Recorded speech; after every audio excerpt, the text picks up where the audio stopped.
에서 7절 말씀입니다. 제가 읽고 마지막 절은 함께 봉독하도록 하겠습니다. 아내들이여 이와 같이 자기 남편에게 복종하십시오. 이는 말씀에 순종하지 않는 남편일지라도 말이 아닌 아내의 행실로 인해 구원을 얻게 하려는 것입니다.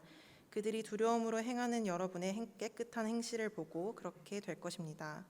여러분은 머리를 따내리거나 금 장식을 달거나 옷을 화려하게 차려입음으로 외모를 단장하지 말고 오히려 마음에 숨은 사람을 온유하고 고요한 심령인 썩지 않을 것으로 단장하십시오. 이것은 하나님 앞에서 아주 귀한 일입니다. 전에 하나님께 소망을 두었던 거룩한 여인들도 이처럼 자기 남편에게 복종함으로 스스로 단장했습니다. 이는 사라가 아브라함을 주라 부르며 그에게 순종한 것과 같습니다. 여러분은 선을 행하고 아무리 무서운 일에도 두려워하지 않는 사라의 딸들이 됐습니다. 다 함께 읽도록 하겠습니다. 남편들이여 이와 같이 아내는 더 연약한 그릇인 것을 알고 그녀와 함께 살아야 합니다. 또한 생명의 은혜를 함께 상속할 사람으로 알아 귀하게 여기십시오. 이는 여러분의 기도가 막히지 않게 하려는 것입니다. 아멘.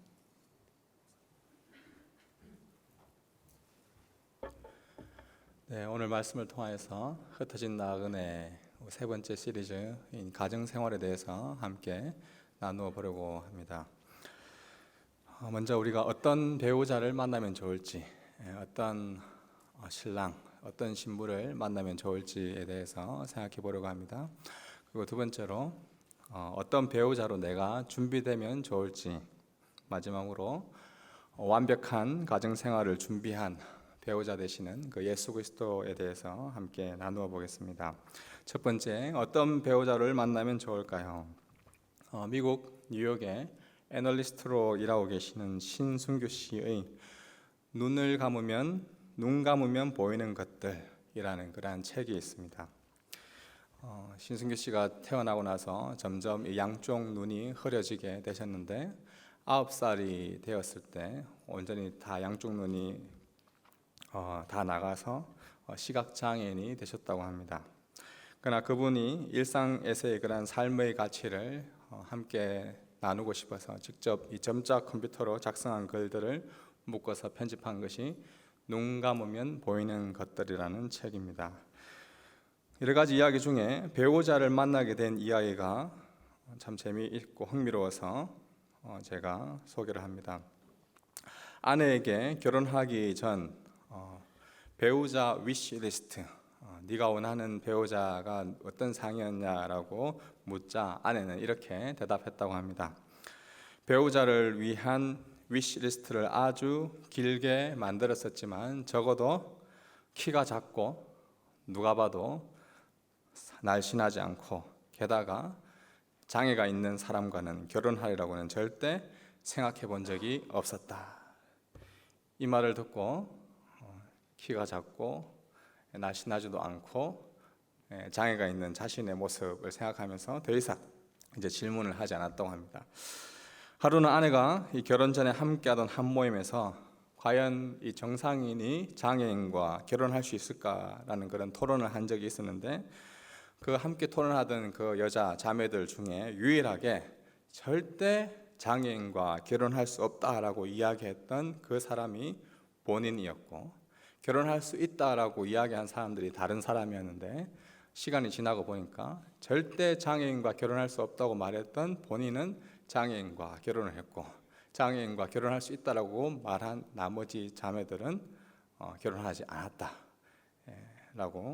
이야기합니다.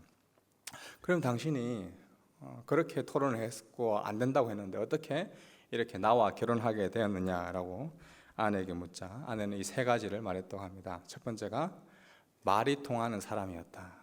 두 번째, 믿음이 가는 사람이었다.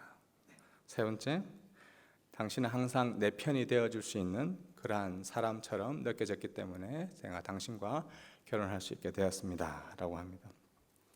사랑을 한다는 것, 현실적인 조건에 매여서 이 사람이 정상적인지 어떤 성격을 가지고 있는지 어떤 직업을 가지고 있는지 조목조목 리스트를 확인한 것이라기보다 마음으로 상대를 보고 이해하기 시작할 때 우리는 사랑을 할 수 있습니다.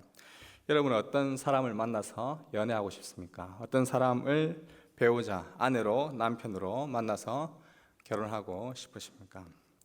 여러분은 연애를 하기에 앞서 결혼을 앞두고 또한 내가 만나기 원하는 그러한 위시 리스트를 작성해 보신 적이 있습니까? 그리고 혹시나 그 리스트를 이미 작성하여서 책상 앞이나 핸드폰이나 여러분들이 가지고 있으면서 기도하거나 그렇게 기도하고 계신 분들이 있습니까? 저도 좀 이른 나이에 중학교 때부터 제가 배우자를 위한 기도를 했던 그런 기억이 있습니다. 제가 중고등학교 시절 들고 다녔던 그 성경책의 앞쪽에 내가 원하는 바라는 그러한 배우자 리스트를 적고 기도한 그런 기억들이 있는데 지금은 그 성경책을 들고 다니지가 있지 않아서 그 리스트가 어디에 갔는지 찾을 수는 없습니다. 확실한 것은 이 신승규 씨와 마찬가지로 내가 원하는 그 리스트의 목록에 딱 맞는 사람을 만나서 결혼한 것은 아니었다라는 그 사실입니다. 그러면 목사님은 어떻게 왜 지금의 아내를 만나게 되었나요? 라고 아마 속으로 묻고 계신 분들이 있을지 모르겠습니다. 사랑하고 좋아해서 만났겠죠. 약 한 11년 전에 제가 대학원 신학 공부를 하고 있었을 때 복잡합니다. 함께 다니고 있던 공부하던 그 형의 여자친구의 같이 일하는 직장 동료의 같은 교회의 친한 언니를 소개받았습니다. 전혀 만날 수 없는 그런 관계였죠. 지금 생각하면 참 이제 복잡한 관계였는데 처음 만나는 날 3시간 넘게 거의 한 4시간 정도 대화를 했던 것 같아요. 깊은 대화를 오고 가면서 좀 처음 만난 날 내가 신앙하고 있는 이 신앙하는 내가 만나는 하나님과 이 여인이 고백하는 그 하나님이 참 동일한 하나님이구나. 말이 통하는 사람이구나. 이런 여인이라면 내가 함께 평생 살 수도 있겠다라는 흔히 말하는 첫눈에 반했다라는 그 마음이 저에게 들었습니다. 그래서 계속해서 만나고 교제하고 3개월 후에 결혼 날짜를 정하고 7개월 후에 결혼을 했습니다. 말씀을 묵상하면서 이 신승규 씨의 눈 감으면 보이는 것들이라는 이 책 제목이 부쩍 마음에 들었습니다. 왜냐하면 우리의 인생에는 문학적으로 볼 때 눈을 감아야만, 눈이 감겨야만 보이는 것들이 분명히 있기 때문입니다. 내가 원하는 그 배우자 리스트를 계속해서 작성해 놓고 나는 이런 배우자를 만나기 원합니다 라고 계속해서 배우자를 찾으면 그 배우자 리스트에 눈이 감기지 않으면 사실 우리는 배우자를 찾기가 굉장히 어려울지 모르겠습니다. 내가 원하는 배우자 리스트를 찾았을 때 그 사람이 나를 거절한다면 얼마나 또 큰 상처가 되겠습니까? 흔히 우리는 눈이 삐었다라고 이야기하죠. 그런 표현을 쓰는데 가끔씩 이 눈이 삐지 않으면, 눈이 감기지 않으면 절대 하지 못할 것 중에 하나가 바로 이 결혼이다라는 생각이 듭니다. 특별히 우리 그리스도인으로서 내가 생각하는, 내가 원하는 위시 리스트에 대해서 눈이 감기고 하나님이 바라보는 그 눈을 장착해야만 우리는 연애를 할 수 있고 다른 사람을 만날 수 있는 것이 우리 그리스도인이지 않나 생각합니다. 요즘 우리가 재미로 MBTI 또 밸런스 게임 등 나에게 적합한 이성, 어떤 성격과 어떤 유형을 가지고 있는지 많이 알아보기도 합니다.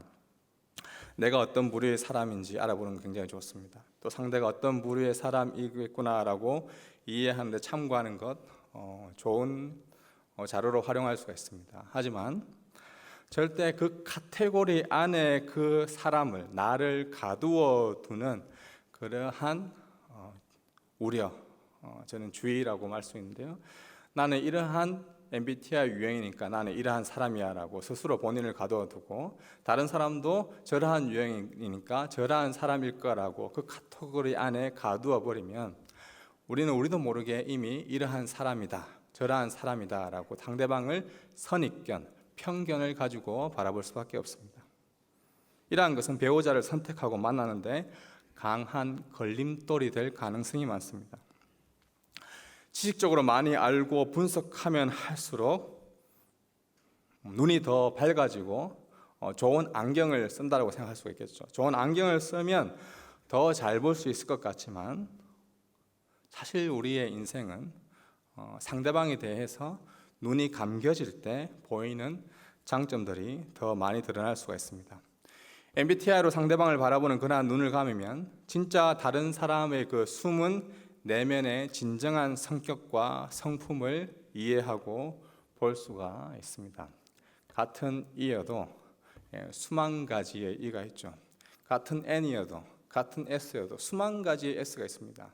그러나 우리는 S 유형은 이러한 사람이다라고 한두 가지로 단정해 버리는 것이죠. 그러면 그 사람의 내면 속에 있는 진정한 성격과 성품을 발견하기가 굉장히 어려운 것입니다. 어떤 배우자를 만나면 좋을까요? 라는 이러한 질문에 혹시라도 이제 답변을 듣기 위해 기다리고 계신 분들에게 제가 매우 실망스러운 답변을 드리겠습니다. 내가 원하는 위시리스트의 배우자는 절대 못 만납니다. 네. 여러분들이 원하는 위시리스트의 배우자는 절대 만날 수가 없습니다. 그게 답입니다. 어제까지는 내가 분명히 이 여인이, 이 남자가 내가 원하는 위시리스트에 딱 맞는 사람이다라고 생각했는데 오늘 이 상황이 주어지니까 또 달라지는 겁니다. 내일 또 다른 환경에 만나지면 또 달라지는 것이죠. 결국 내가 원하는 그 그릇에 상대방을 계속해서 담아두기 시작하면 절대 내가 원하는 그릇에 맞는 그러한 유형의 여인들, 남자들을 만날 수가 없는 것입니다. 결혼해서도 마찬가지입니다.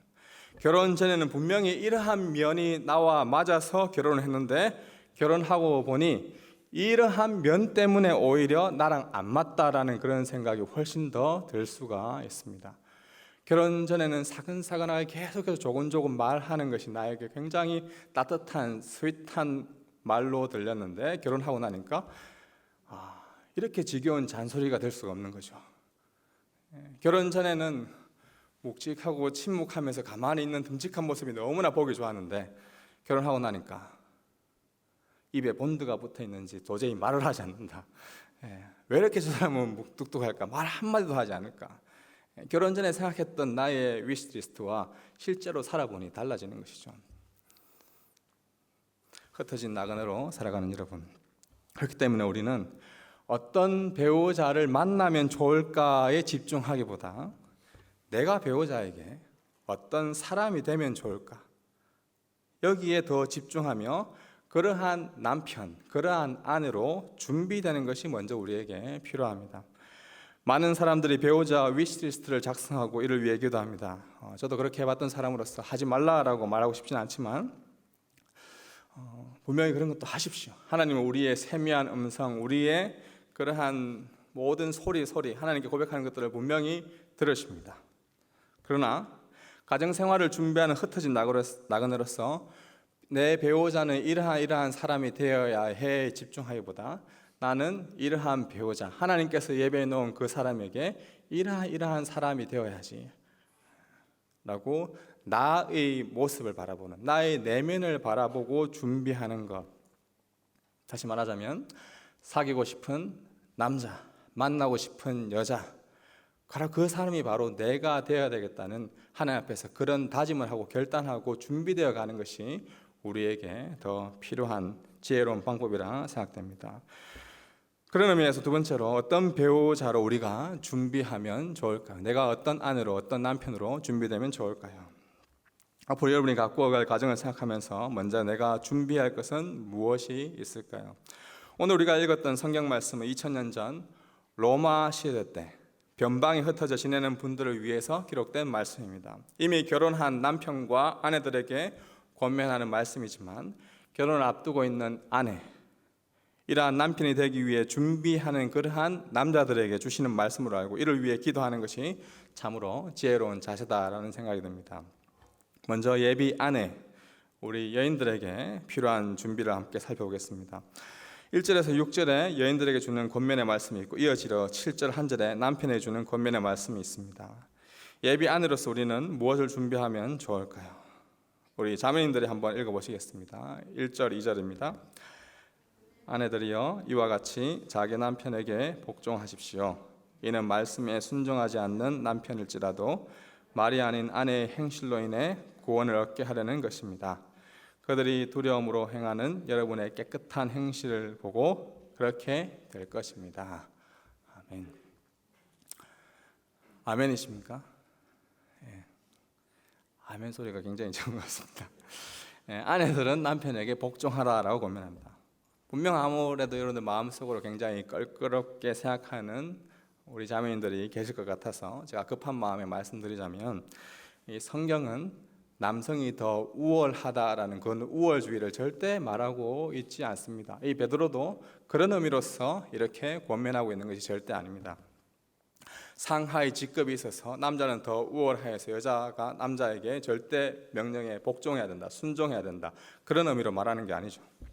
당시 문화 속에서는 남편이 우월하고 아내는 열등하다는 그러한 생각이 사실 로마, 그리스, 그레코 로마 문화라고 하죠. 그 문화 속에는 분명히 자리 잡고 있었습니다. 우리가 잘 아는 철학자 아리스토텔레스는 그의 책에서 남자는 더 우월하고 여자는 더 열등하다라고 그렇게 기록을 하면서 남자는 사회 속에서도 활동하고 여자는 가만히 있어야 된다라는 그런 뭐랄까 남녀 차별적인 발언들을 했죠. 하지만 여기서는 그러한 의미가 전혀 아닙니다. 여기서 남자에게 복종해야 된다, 순종해야 된다, 순복해야 된다, 이 말은 바로 하나님이 세우신 질서에 따라 하나님을 경외함으로 남편에게 순종해야 된다라는 것입니다. 중요한 것은 하나님께서 세우신 이 질서라는 단어입니다. 남편의 역할, 아내의 역할이 분명히 있는데 아내가 해야 할 그 역할이 남편에게 순종하는 역할이 있다는 것을 이야기해주고 있는 것이죠. 바울은 또 다른 성경에서 에베소 교회에 보낸 편지에서는 아내뿐만 아니라 남편도 아내에게 순종해야 된다, 복종해야 된다라고 이야기해주고 있습니다. 에베소서 5장 21절 이하의 말씀입니다. 그리스도를 경외함으로 서로 복종하십시오. 그러니까 아내뿐만 아니라 남편도 복종해야 된다라고 이야기하고 있죠. 아내들이여 남편에게 복종하기를 주께 순종하듯 하십시오. 이는 그리스도께서 교회의 머리 되신 것 같이 남편은 아내의 머리이기 때문입니다. 그리스도가 바로 몸의 구주십니다. 교회가 그리스도께 복종하듯 아내들도 모든 일에 남편에게 복종하십시오. 남편들이여 아내 사랑하기를 그리스도께서 교회를 사랑하시고 교회를 위해 자신을 내어주심과 같이 하십시오. 성경 여러 본문을 통해서 볼 때 절대 남성이 우월하고 여성이 열등하다라고 말하고 있지 않습니다. 서로 동등한 상태에서 존중해 주어야 된다라고 우리에게 권면해 주고 있죠. 세우신 질서에 따라 서로 복종하고 순종하는 것이 필요합니다. 특히 먼저 아내들에게 요구하는 이 복종의 이 구체적인 실천이 무엇으로 나오고 있습니까?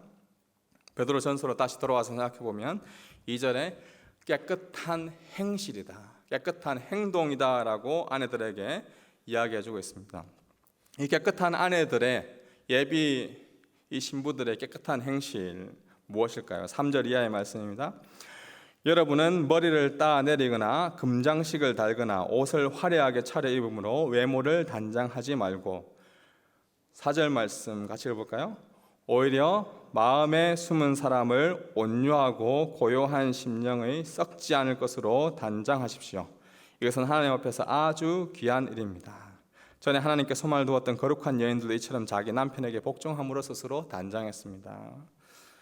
아마 여러분들 오늘 예배드리기에 앞서 아름다운 모습을 갖고 오신 그러한 여성분들에게 조금 납득되지 않는 그러한 어려운 부분일 수도 있겠지만 방금 읽었던 이 본문에 따르면 아름답고 예쁘기 위하여서 화장을 하는 것, 또 예쁜 옷을 입고 이 단장을 하는 것, 나아가서 여러 가지 각종 액세서리로 치장을 하는 것, 화장, 단장, 치장이죠.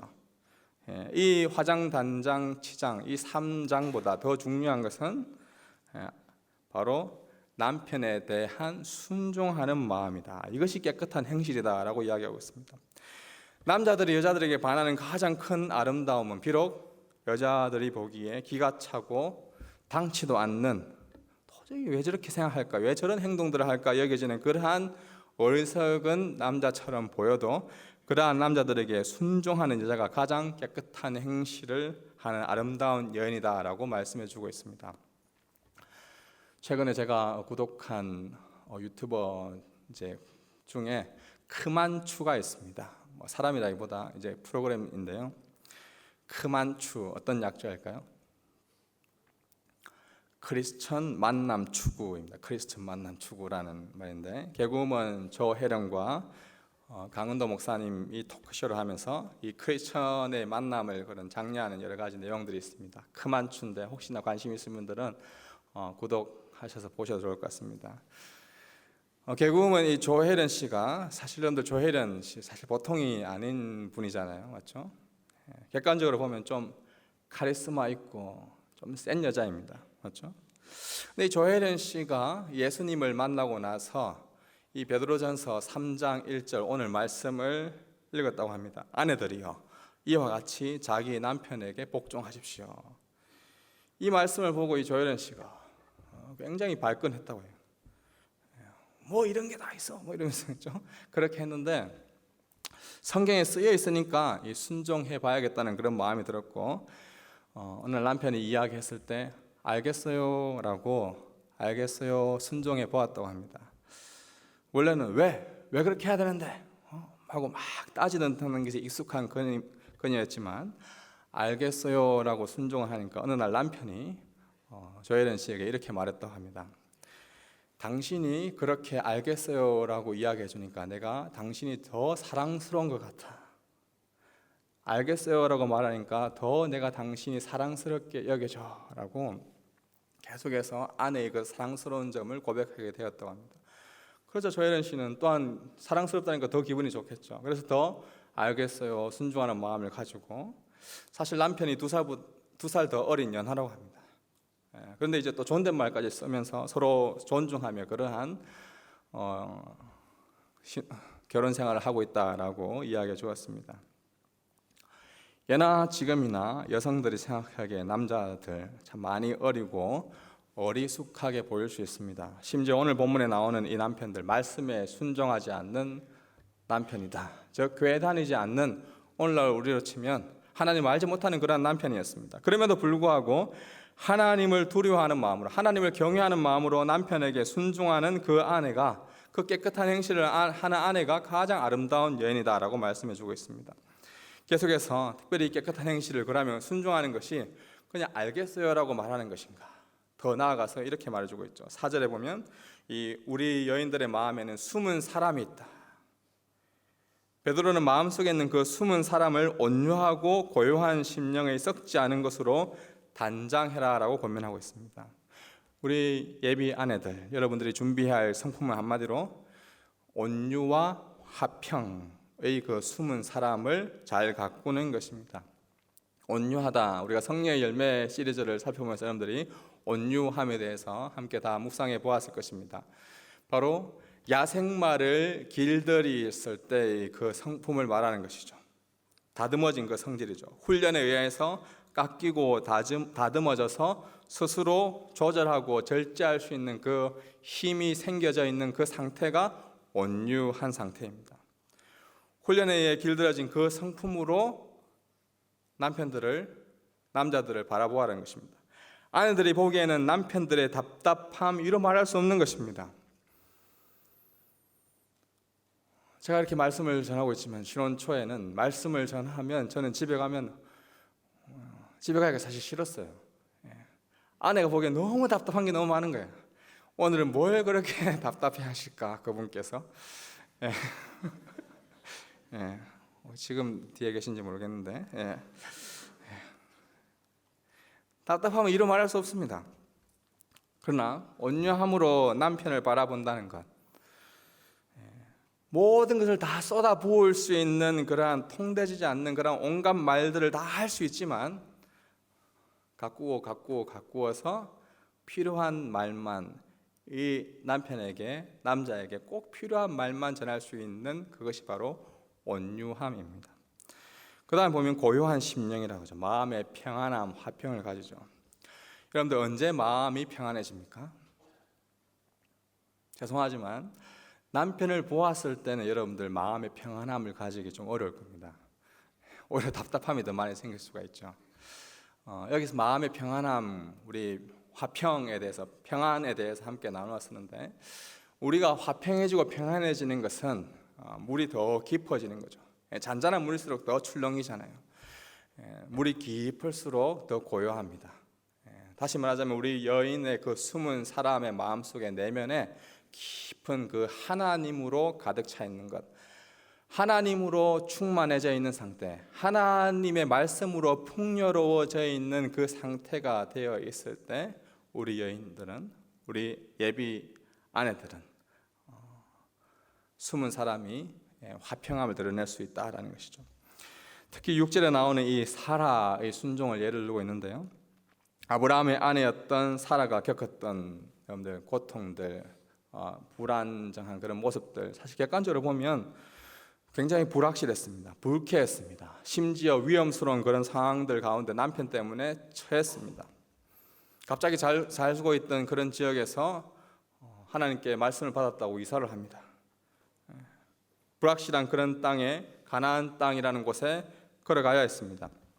단 그곳에서 위험에 처해지자 어떻게 합니까?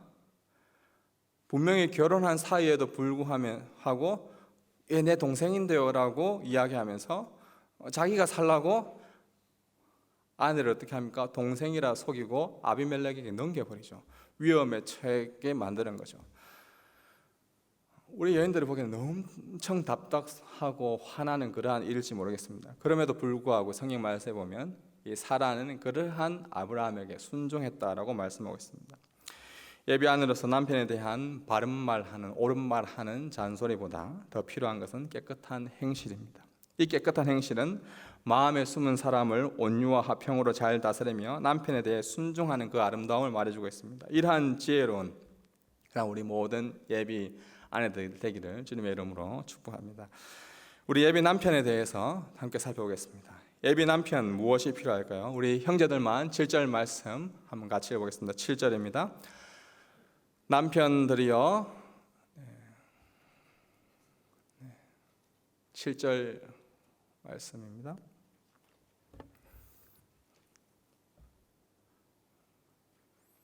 네, 같이 읽겠습니다. 남편들이여, 이와 같이 아내는 더 연약한 그릇인 것을 알고 그녀와 함께 살아야 합니다. 또한 생명의 은혜를 함께 상속할 사람으로 알아 귀하게 여기십시오. 이는 여러분의 기도가 막히지 않게 하려는 것입니다.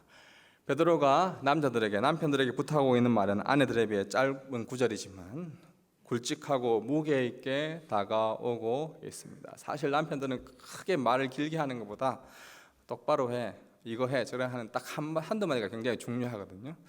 그런 의미에서 베드로가 굉장히 짧게 하지 않았나 그런 생각을 합니다. 한마디로 아내에 대한 배려와 존중의 자세를 가져라라고 고민합니다. 먼저 이 배려, 아내는 더 연약한 그릇인 것을 알고 아내는 더 연약한 그릇이다. 예비 남편 남자들에게 필요한 것은 이 배려입니다. 아내를 연약한 그릇이다라고 이해할 때 이 연약한 그릇은 어떤 의미냐? 베드로는 여성이 남성보다 더 열등해서 더 연약하다라고 표현한 것이 아니라고 말씀드렸습니다. 농경 사회의 당시 사회 구조 속에서 남자보다 여자들은 육체적으로 좀 더 배려가 필요한 그러한 연약한 그릇이었던 거죠. 보호하는 그런 치안적인 면에서도 보안적인 면에서도 그리고 농경 사회의 일을 함에 있어서도 좀 더 육체적으로 남편보다 연약한 분들이 바로 이 아내들이었습니다. 또한 이렇기 때문에 정서적으로도 좀 불안한 마음이 더 두려운 마음이 더 강했던 연약한 자가 이 여인들 아내들이었습니다. 이러한 이유로 남자들은 아내의 이렇게 연약한 마음, 연약한 육체를 잘 배려해주는 그러한 마음과 자세가 필요한 것이죠. 육체적으로 도움이 필요한 것이 있으면 말하지 않아도 여성들을 배려해주는 센스가 필요합니다. 갑작스런 날씨 변화에 좀 더 연약한 육체인 여인들을 위하여서 기꺼이 겉옷을 벗어주는 그러한 센스가 필요한 것이죠. 두려움과 불안한 마음에 오락가락하는 그러한 감정의 변화의 그런 연약함에 있는 여인들의 마음을 잘 보살펴주는 그러한 센스가 필요합니다. 항상 남편들은 육체적, 정서적으로 더 연약한 것인 아내들을 배려해주는 그러한 것이 필요하다. 왜 이렇게 변덕스럽냐? 왜 이런 생각을 하냐? 왜 그렇게 하냐라가 아니라 아내들을, 여인들을 더 생각하면서 배려해주는 그 마음이 필요하다는 거죠. 그 다음에 보면 존중하다라고 합니다. 존중하다. 2000년 당시 안타깝게도 남성 우월 중심의 문화가 강하게 자리 잡고 있었습니다. 남편이 아내를 무시하고 때로는 손찌검을 하고 독단적으로 대하더라도 법적 조치를 취할 수 없는 그런 사회 구조 속에 있었습니다. 이러한 문화 속에서 아내를 배려하고 존중하라는 이 베드로의 권면은 당시 남자들에게 과히 충격적인 메시지였습니다. 베드로는 왜 남편이 아내들에게 배려와 존중의 자세가 필요하다라고 권면하고 있습니까? 아내들은 바로 이 생명의 은혜를 함께 상속할 사람이기 때문에 그렇습니다. 여기서 이 강조된 점은 함께입니다. 함께. 남편이 독단적으로 모든 것을 처리하는 것이 아니라 아내와 함께 집안을 만들어가는 그러한 관계임을 말해주고 있습니다. 남자들은 대체적으로 독단적으로 가정을 잘 가꿔야 한다는 어떤 가장의 무게를 안고 있습니다. 자존심도 강하여서 함부로 아내에게 뭔가 이야기하는 것을 꺼려합니다. 그러나 이 아내와 함께 이 생명의 은혜를 함께할 상속자로 여기고 아내에게 그러한 무거운 짐들을 같이 나눌 수 있는 함께 간다 생각하고 함께 걷는 자가 바로 이 아내들을 여인들을 존중하는 것이죠. 나 혼자 독단적으로 결정하는 것이 아닙니다. 아내와 함께 모든 것을 이야기하고 함께 우리가 세워가는 그런 존재라는 것을 계속해서 인정하고 아내를 귀히 여기는 것, 존중히 여기는 것, 이것이 바로 예비 남편들에게 필요한 것이죠. 특별히 이 귀하게 존귀하게 여긴다라는 것은 아내의 그러한 정서적인 육체적인 연약함을 알고 아내를 더 존중하게 육체의 연약한 부분을 더 가꾸어 주는 것이 필요한 것입니다. 아내들을 좀 더 길게 설명하고 남자들은 좀 짧게 설명했지만 둘 다 이 모두에게 아내와 배우자로서 서로를 향해 존중하고 섬겨가야 할 그러한 존재임을 말해주고 있습니다. 마지막으로 완벽한 가정 생활을 준비하신 이 배우자 예수 그리스도에 대해서 생각해 보겠습니다. 조금 전 준비해야 할 배우자의 자세와 태도를 생각해 볼 때 사실 예비 아내이든 예비 남편이든 결혼해서 가정 생활을 해 나간다는 건 쉽지 않은 일이구나라고 생각했을 것입니다. 누구도 완벽하게 성공적인 가정을 가꾸어 간다는 것 불가능한 일입니다. 그러나 우리에게는 이미 완벽한 가정을 만드신 분이 계시기에 소망이 있습니다. 영적인 의미로서 저와 여러분은 흩어진 나그네인 교회입니다. 이 교회는 성경에 따르면 신부, 아내라는 표현으로 계속해서 등장하고 있습니다. 신랑은 누구일까요? 바로 예수님이시죠.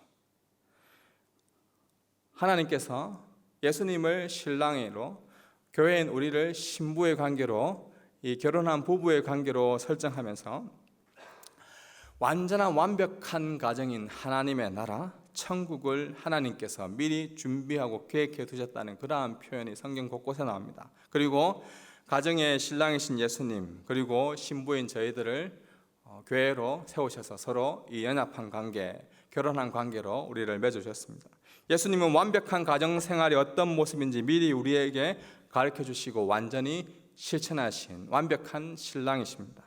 영적인 이름으로서 교회의 신랑 남편이신 예수님이 교회를 위해서 신부인 우리를 위해서 미리 준비하신 것이 무엇입니까? 교회인 저와 여러분이 전혀 사랑스럽지도 않은 그때 도저히 신부로 여겨지기도 힘든 죄 가운데 빠져있는 그러한 사람으로 가득 차 있을 때 우리를 신부로 택하여 주시고 함께 살겠다고 약속해 주시고 프로포즈를 해 주셨죠. 우리가 선지서에 보면 호세아가 누구랑 결혼합니까? 몸을 파는 여자와 결혼하죠. 자신을 사랑하지 않는 그 여인과 결혼해서 계속해서 하나님의 사랑이 어떠한지 호세아의 그 음란한 여인과 결혼한 그 모습을 통해서 하나님이 우리를 얼마나 사랑하시는지 보여주고 있는 책이 호세아서입니다. 나의 사랑 너는 어여쁘고 참 귀하다. 어느 보석보다 귀한 존재이다. 우리는 죄가 가득하고 우리는 스스로 다른 사람, 다른 여인, 다른 남자들에게 몸을 파는 그런 존재와 같은 자이지만 계속해서 우리를 좋아한다, 사랑한다라고 태초부터 지금까지 사랑 고백을 하고 계시는 분이 바로 신랑 되신 예수님이십니다. 그 누구보다 연약한 그릇인 우리를 배려해 주셨고 하나님 나라를 함께 세워가야 할 존재로서 우리를 부르셔서 함께 가도록 우리를 존중해 여겨주십니다. 이를 위해 교회의 배우자 되신 예수님이 하신 것, 에베소서 5장 25절 이하입니다. 남편들이여 아내 사랑하기를 그리스도께서 교회를 사랑하시고 교회를 위해 자신을 내어주신 것 같이 하십시오. 그리스도께서 이렇게 하신 것은 말씀을 통해 교회를 물로 씻어 깨끗하게 해서 거룩하게 하시고 티나 주름이나 다른 지저분한 것들이 없이 교회를 자기 앞에서 영광스러운 모습으로 서도록 해서 오직 거룩하고 흠이 없게 하기 위한 것입니다. 이와 같이 남편들도 자기 아내 사랑하기를 자기 몸을 사랑하듯 해야 됩니다. 자기 아내를 사랑하는 것은 바로 자기 자신을 사랑하는 것입니다. 예수님은 우리를 위하여서 자신을 내어주신 분이다. 다시 말하자면 아내를 위하여서 자기의 목숨을 다 바치신, 죽으신 분이 바로 예수님이십니다. 오늘 본문에 사실 보면 아내들이 해야 할 목록이 1절에서 6절까지 있고 7절 남편들이 해야 될 딱 한 절밖에 나오지 않죠. 역시 아내들은 남편들을 위해서 많이 해야 해. 남자들은 할 게 별로 없구나. 왜 이렇게 우리 남성들이 생각하는 그런 단순한 우리 생각을 하시면 안 됩니다. 사실 이 본문에 앞서서 문맥적으로 보면 이미 2장 우리가 지난주에 살펴봤던 것처럼 2장 후반부에 예수 그리스도께서 겪으신 그 고난의 모습이 바로 그리스도께서 신랑 되신 그리스도께서 교회인 우리를 위하여서 신랑으로서 남편으로서 겪으신 그 일들을 말해주고 있습니다. 한마디로 말하면 우리 남편들은 예비 신랑들은 아내를 위해서 기꺼이 죽을 수 있어야 됩니다. 죽어야 하는 것이죠. 자존심을 죽여야 하는 것이고 우리의 모든 것들을 다 내려놓아야만 가능한 일인 것입니다. 그리스도께서 고난의 길을 걸어가신 것, 남편이신 예수님이 아내인 교회를 위해 걸어가신 길입니다. 남편이 아내를 위해 걸어가야 할 길인데 예수님이 교회를 위해 걸어가신 십자가의 길, 고난의 길이 바로 남편 또한 우리 남자들이 걸어가야 할 길입니다. 예수님은 완벽한 가정을 위해 그 길을 기쁨으로 감사함으로 걸어가셨습니다. 예수님의 사랑스러운 아내인 우리 모든 교회 여러분이 남자이든 여자이든 먼저 영적인 의미로서 교회의 남편이신 예수님의 그 완벽한 배우자의 모습을 기억하고 그분의 은혜에 먼저 감사하는 것, 그 은혜의 감격에 빠지는 것이 우리에게 필요합니다. 예수님이 원하셨던 배우자 위시리스트에 저와 여러분 사실 도저히 들어갈 수 없는 자격조차 없는 자였습니다. 그럼에도 불구하고 기꺼이 우리를 위해 완벽한 배우자를 준비하셔서 이 땅에 신혼생활을 하시기 위해 연약한 그릇과 동일한 저희의 육체의 옷을 입으시고 더 연약함을 다 아시고 온전히 십자가에서 찍히시고 피 흘리셨습니다. 예수님은 언제나 우리에게 말이 통하는 사람으로 믿음이 가는 사람으로 항상 내 편이 되어줄 수 있는 임마누엘의 하나님으로 다가오셔서 완벽한 배우자로서의 삶을 사셨고 지금도 우리 가운데 성령을 보내셔서 완벽한 배우자로서 우리를 돕고 계시는 분이십니다.